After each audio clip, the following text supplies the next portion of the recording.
I'm an associate professor of geography at the University of South Carolina.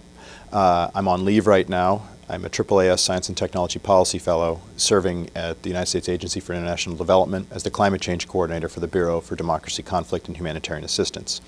And I wrote a book called Delivering Development, Globalization, Shoreline, and the Road to a Sustainable Future, which just was published by Paul Grave in February. Well, actually, I first went to West Africa as an archaeologist, and I was actually interested in the recent past and culture change, that sort of thing.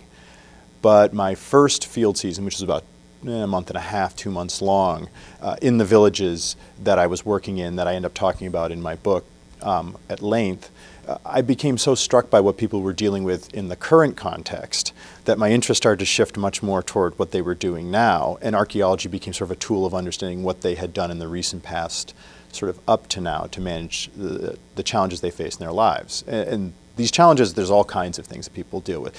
I should say these villages are places where you have basically no infrastructure, so no water, no electricity, up until 2004, no road. All of these things taken together, they're making their lives, making livelihoods from agriculture, rural agriculture, principally subsistence agriculture, minor, other kinds of labor and other stuff going on there.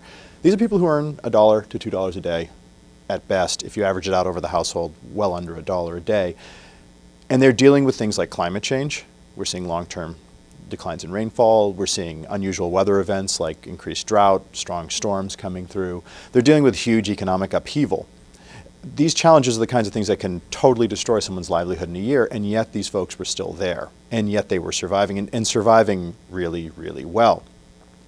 And that, for me, was really striking. One of the things that I really came home from is my very first year there, about 2 to 3 weeks in. I remember I have a journal somewhere where I could probably look this up, where I realized that my understanding of what poverty meant was garbage.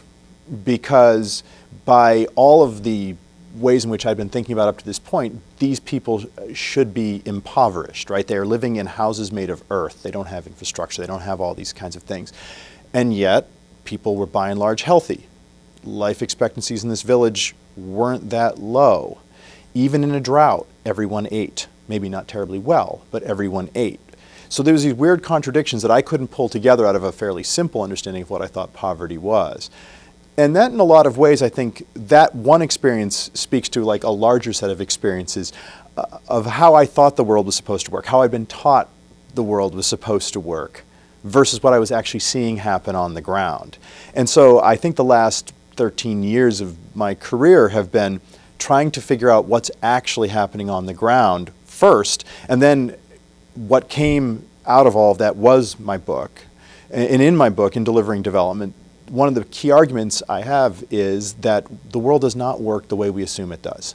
We are fundamentally misunderstanding what's happening for most people living out, especially in rural areas, in the developing world. The challenges they face are significant, but not necessarily the ones we're aimed at. The ways that we can solve these things, for example, by increasing market access, have significant drawbacks too. And that's one of the big challenges that we see going on right now is we tend to plan our development programs. I see this in agencies. I see this even though in academic research, even though we're supposed to be independent, we see a lot of that as well. People tend to program their projects around very basic assumptions about how the world should work. Markets are good. Market integration is inherently good. In the long run, things will work out, without looking at what's actually happening on the ground, which is in a lot of cases, well, market integration leads to at least as many challenges as it does good things, and there are whole communities that can get blasted by this kind of thing. We see this as a significant challenge right now. For example, when we talk about food security in an era of rising food prices.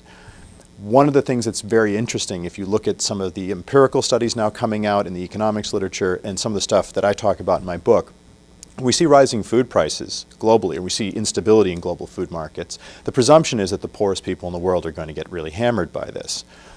That's not entirely true, because a lot of the poorest people in the world living in rural areas have an option to just disconnect from markets completely. They go total subsistence if they need to.